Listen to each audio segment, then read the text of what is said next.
জানিয়ে দেব সর্বশেষ আপডেট বাংলা সংবাদ। শুরুতেই শিরোনাম। শুরুতেই জানাবো, আ.ফ.ম. বাহাউদ্দিন নাসিম বলেছেন, ভুলের জন্য আওয়ামী লীগ জাতির কাছে ক্ষমা চাইতে প্রস্তুত।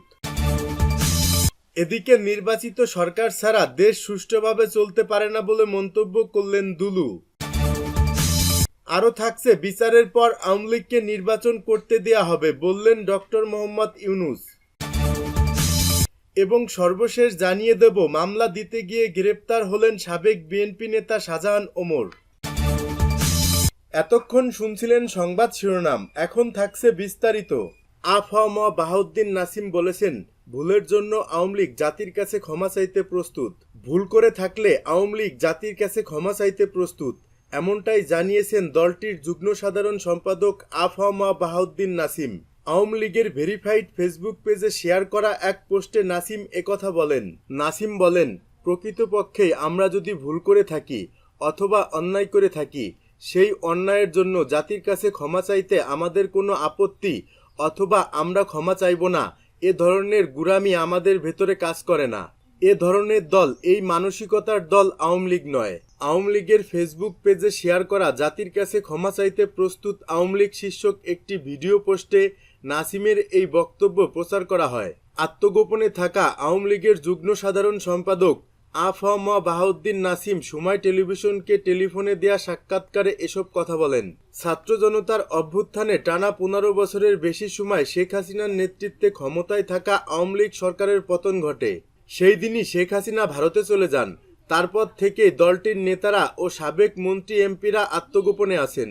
এরই মধ্যে শেখ হাসিনা সহ আওয়ামী লীগের শীর্ষ নেতাদের বিরুদ্ধে গণহত্যার অভিযোগে কয়েকশো মামলা হয়েছে। শুরু হয়েছে বিচার প্রক্রিয়াও। আওয়ামী লীগের রাজনীতির প্রশ্নে অনেকে বলছেন, দলটির ভূমিকার জন্য জাতির কাছে ক্ষমা চাওয়া উচিত। বাহাউদ্দিন নাসিম বলেন, অনুশোচনা কি কারাগারের ভেতরে বসে করবে আওয়ামী লীগ? কিভাবে করবে? ভুলের জন্য জাতির কাছে আমরা এই ভুল করেছি প্রকাশ করেই আমরা জাতির কাছে ভুলগুলো শুধরানোর পথ দেখাবো। সাধারণ মানুষ, খেটে খাওয়া মানুষের জীবনে যে নাভিশ্বাস উঠেছে, তা থেকে মানুষকে রক্ষার জন্য কর্মসূচি অচিরেই নেওয়া হবে বলে জানান বাহাউদ্দিন নাসিম। তিনি বলেন, গণতন্ত্রের স্বার্থে মানুষের এবং তরুণ প্রজন্মের, আগামী প্রজন্মের যে চাহিদা, যে প্রত্যাশা, সেটা পূরণের জন্য সময়ের চাহিদা, বাস্তবতার চাহিদা মিলিয়েই আওয়ামী লীগ দলকে আমরা পরিচালনা করব। নির্বাচিত সরকার ছাড়া দেশ সুষ্ঠুভাবে চলতে পারে না বললেন দুলু। কেন্দ্রীয় বিএনপির সাংগঠনিক সম্পাদক ও সাবেক উপমন্ত্রী আসাদুল হাবিব দুলু বলেছেন, প্রতিদিনই আমরা আইন শৃঙ্খলার অবনতি দেখছি। এতে মনে হচ্ছে পতিত সরকার বিভিন্ন ষড়যন্ত্রে লিপ্ত রয়েছে। নির্বাচিত সরকার ছাড়া দেশ সুষ্ঠু।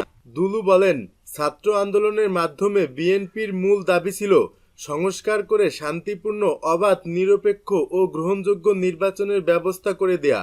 আমরা মনে করি যতদিন পর্যন্ত অবাধ নিরপেক্ষ নির্বাচন হবে না, ততদিন স্বাভাবিক অবস্থা দেশে ফিরে আসবে না। তিনি আরও বলেন, আমরা আশা করি সরকার অতি দ্রুত অল্প সময়ের মধ্যে সংস্কার কাজ শেষ করে গ্রহণযোগ্য নির্বাচনের পরিবেশ সৃষ্টি করবে, যে নির্বাচনের মাধ্যমে দেশের মানুষ তার মনোনীত ব্যক্তিকে নির্বাচনের মাধ্যমে প্রতিনিধি হিসেবে নির্বাচিত করতে পারবে।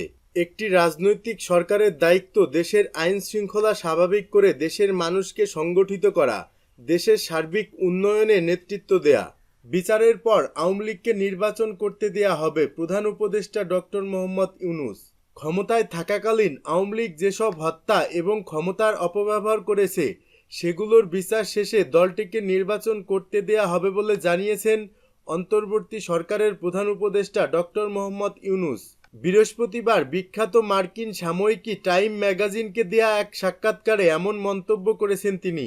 ডক্টর মোহাম্মদ ইউনূস বলেছেন, আওয়ামী লীগকে নির্বাচনে স্বাগত জানানো হবে যখন দলটির যারা হত্যা ও ক্ষমতার অপব্যবহারের সাথে জড়িত তাদের বিচার সম্পূর্ণ হবে।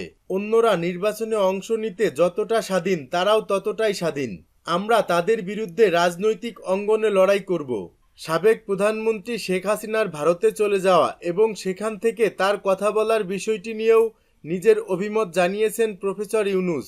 তিনি বলেছেন, তাকে শুধু ভারত আশ্রয়ই দেয়নি, সবচেয়ে খারাপ বিষয় হলো তিনি সেখান থেকে কথা বলছেন, যা আমাদের জন্য অনেক সমস্যার সৃষ্টি করেছে। তার কণ্ঠ শুনলেই মানুষ অখুশি হয়, অর্থাৎ এ বিষয়টি আমাদের বন্ধ করতে হবে। ডক্টর ইউনূস বলেন, শেখ হাসিনার পতনের পর যখন তাকে দায়িত্ব নিতে বলা হয় তখন প্রথমে তিনি দায়িত্ব নিতে চাননি, কিন্তু পরে গণ অভ্যুত্থানে নিহত মানুষ ও তাদের পরিবারের কথা চিন্তা করে প্রধান উপদেষ্টা শপথ নেন। তিনি বলেন, প্রথমে আমি দায়িত্ব এড়িয়ে যাওয়ার চেষ্টা করেছি, আমি বলেছি অন্য কাউকে খুঁজে বের করুন, কিন্তু পরে বলেছি ঠিক আছে, আপনারা জীবন দিয়েছেন, আপনার বন্ধুরা জীবন দিয়েছেন, তাহলে আমি আমার সেরাটা চেষ্টা করব। যুক্তরাষ্ট্রের নবনির্বাচিত প্রেসিডেন্ট ডোনাল্ড ট্রাম্পের সাথে নোবেলজয়ী এ অর্থনীতিবিদের সম্পর্কের বিষয়টিও উঠে এসেছে টাইম ম্যাগাজিনের সাক্ষাৎকারে। এতে বলা হয়েছে, মার্কিন প্রেসিডেন্ট জো বাইডেনের সাথে প্রফেসর ইউনূসের ভালো সম্পর্ক রয়েছে। এ কারণে শেখ হাসিনার পতনের পরও বাংলাদেশ আন্তর্জাতিক মুদ্রা তহবিল এবং বিশ্বব্যাংকের সাথে সম্পর্ক বজায় রাখতে পেরেছে। কিন্তু ট্রাম্পের আবারও ক্ষমতায় আসার বিষয়টি গভীর চিন্তার উদ্রেক করেছে। এর মধ্যে আবার গত 31 অক্টোবর ট্রাম্প বাংলাদেশে সংখ্যালঘুদের উপর কথিত নির্যাতন নিয়ে একটি পোস্ট দিয়েছেন। বোঝা যাচ্ছে আওয়ামী লীগ এবং ভারতীয় আমেরিকানরা ট্রাম্পকে দিয়ে বাংলাদেশের উপর নিষেধাজ্ঞা দিতে চাইছে, যে যুক্তরাষ্ট্রের কাছে সবচেয়ে বেশি তৈরি পোশাক রপ্তানি করে বাংলাদেশ। এর মধ্যে ডক্টর ইউনূসের সাথে ট্রাম্পের ব্যক্তিগত দ্বন্দ্ব আছে। 2016 সালের মার্কিন প্রেসিডেন্ট নির্বাচনে হিলারি ক্লিন্টন ট্রাম্পের কাছে হেরে যাওয়ার প্রতিক্রিয়ায় ডক্টর ইউনূস বলেছিলেন তিনি কথাও বলতে পারছেন না। তবে টাইম ম্যাগাজিনকে ডক্টর ইউনূস বলেছেন তার বিশ্বাস ট্রাম্পের সাথে কাজ করার ক্ষেত্রে তিনি সহ অবস্থান তৈরি করতে পারবেন। ট্রাম্প হলেন একজন ব্যবসায়ী, আমরাও একটি ব্যবসাতে আছি। আমরা তাদের বলছি না আমাদের অনুদান দিয়ে সহায়তা করে সমস্যা থেকে মুক্ত করুন, আমরা আসলে ব্যবসায়িক পার্টনার চাই। ডক্টর ইউনূস বলেন, আওয়ামী সরকারের আমলে যেসব অর্থ পাচার হয়েছে সেগুলো তারা ফিরিয়ে আনার চেষ্টা করছেন। মামলা দিতে গিয়ে গ্রেপ্তার হলেন শাহজাহান ওমর। দ্বাদশ জাতীয় সংসদ নির্বাচনের কয়েকদিন আগে বিএনপি ছেড়ে আওয়ামী লীগে যোগ দেয়া ঝালকাঠি 1 আসনের সাবেক সংসদ সদস্য ব্যারিস্টার মোহাম্মদ শাহজাহান ওমর বীর উত্তমকে বৃহস্পতিবার সকালে গ্রেপ্তার করেছে পুলিশ। তার বাড়ি ও গাড়িতে হামলার ঘটনায় রাজাপুর থানায় মামলা দিতে গিয়ে উল্টো বিএনপি অফিসে হামলা ভাঙচুরের মামলায় গ্রেপ্তার হন তিনি। বৃহস্পতিবার দুপুরে আদালতের নির্দেশে তাকে কারাগারে পাঠানো হয়েছে। শাহজাহান ওমর 2023 সালের 30 ডিসেম্বর বিএনপি ছেড়ে আওয়ামী লীগে যোগ দিয়ে নৌকা প্রতীক নিয়ে নির্বাচনে অংশগ্রহণ করে ঝালকাঠি 1 আসনে এমপি নির্বাচিত হন। গত 5 আগস্ট আওয়ামী লীগ সরকারের পতনের পর গত বুধবার সকালে তিনি প্রথম বরিশালে আসেন। সেখান থেকে বৃহস্পতিবার সকালে রাজাপুরে তার গ্রামের বাড়ির উদ্দেশ্যে রওনা হন। এ সময় রাজাপুর উপজেলার উত্তর পিংড়ি এলাকার দুর্বৃত্তরা তার গাড়িতে হামলা চালায়। এতে তিনি সহ তার গাড়ি চালক ও হাইকোর্টের এক ক্লার্ক আহত হন। এ ঘটনায় তিনি রাজাপুর থানায় এজাহার দিতে গেলে পুলিশ তাকে একটি মামলায় গ্রেপ্তার করে। এদিকে রাজাপুর উপজেলা সদরে গুডাউনঘাট এলাকায় শাহজাহান ওমরের বাড়ি বুধবার রাতে এবং বৃহস্পতিবার সকালে 2 দফায় হামলা চালিয়ে ভাঙচুর করেছে দুর্বৃত্তরা। রাজাপুর থানার অফিসার ইনচার্জ মোহাম্মদ ইসমাইল হোসেন বলেন, কাঠালিয়া বাস স্ট্যান্ডে উপজেলা বিএনপির কার্যালয় ভাঙচুর ও অগ্নিসংযোগের ঘটনায় দায়ের হওয়া মামলায় তাকে গ্রেপ্তার দেখানো হয়েছে। বুধবার রাতে কাঠালিয়া উপজেলা বিএনপির সাধারণ সম্পাদক আক্তার হোসেন নিজাম বাদী হয়ে শাহজাহান ওমর সহ 9 জনকে আসামি করে এ মামলা করেন। শাহজাহান ওমর রাজাপুরের বাড়িতে হামলা ও ভাঙচুরের খবর পেয়ে গাড়িতে করে বৃহস্পতিবার সকালে বরিশাল থেকে রাজাপুরে যাওয়ার পথে পিংড়ি এলাকায় দুর্বৃত্তদের হামলার শিকার হন। হামলাকারীরা তার ব্যবহৃত গাড়িটি ভাঙচুর করে।